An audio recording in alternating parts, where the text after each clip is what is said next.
Today, Odyssey Studios have announced the full launch for Omega Strikers.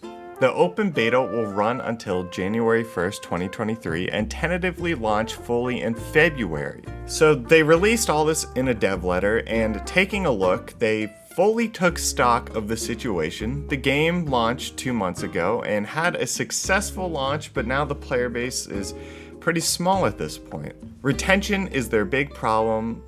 Most game companies trying to get traction usually face this problem of retention. And for me personally, I grinded the game a few weeks into launch and I got burnt out really quickly. There was a few things that contributed to me getting burnt out. One was it didn't feel like it had a lot of replayability for me.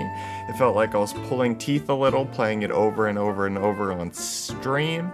And it didn't feel very deep. There wasn't like a lot that I could make content out of in this game. But in the dev letter, they said two things. We are going to work on increasing variety game to game and adding more depth to gameplay, which pretty much solves all my problems I had above. Whether they're going to be able to do that or not, it's up in the air, and I'm hopeful.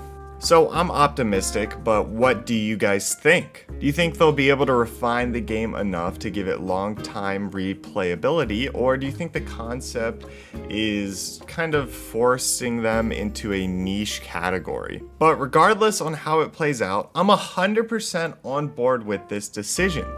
They say, quote, "We don't want to disappoint you by dripping out small quality of life updates while the game slowly fizzles out."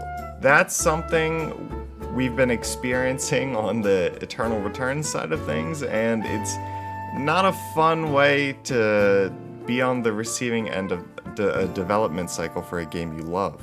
But with that, I appreciate you guys watching. There's going to be more consistent uploads here and on the main channel, Trust, Eternal Return and Omega Strikers. So thank you guys for watching. Hopefully you enjoy.